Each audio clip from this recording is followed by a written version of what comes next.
Les attentats de mardi ont encore renforcé la crainte des amalgames dans la communauté musulmane et plus largement dans la population d'origine étrangère. À la Louvière, un jeune homme de 15 ans vient d'ailleurs d'en faire les frais.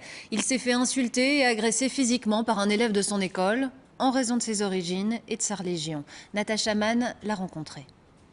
Si les blessures physiques d'Idriss sont pratiquement disparues, la douleur est essentiellement psychologique. Il est en quelque sorte une victime collatérale des attentats de mardi, victime d'amalgame de la part d'un élève de sa classe. Le professeur a parlé des attentats de Bruxelles et l'élève m'a regardé, m'a accusé.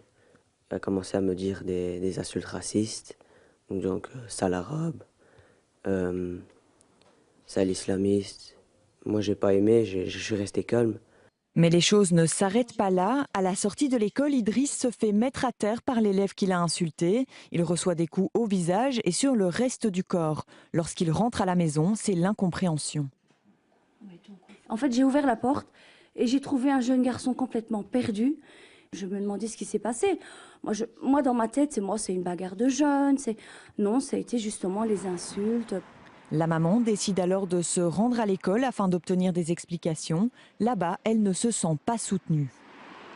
On m'a reçue dans un couloir et c'est un éducateur qui m'a reçue. Il m'a demandé le certificat médical du gamin. C'est tout ce qu'il m'a demandé.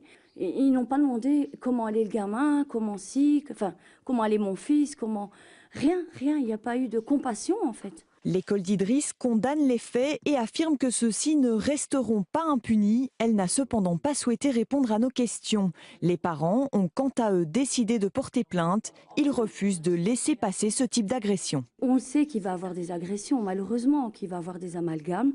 On le sait très bien, mais pas entre enfants. C'est injuste, c'est juste... c'est à la télé, c'est pas dans notre école.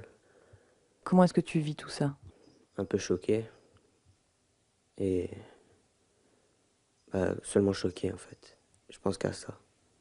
Les insultes islamophobes sont de plus en plus fréquentes et si l'on pense qu'elles ne sont que des mots, Idriss est la preuve qu'elles peuvent être bien plus dures à digérer que les coups.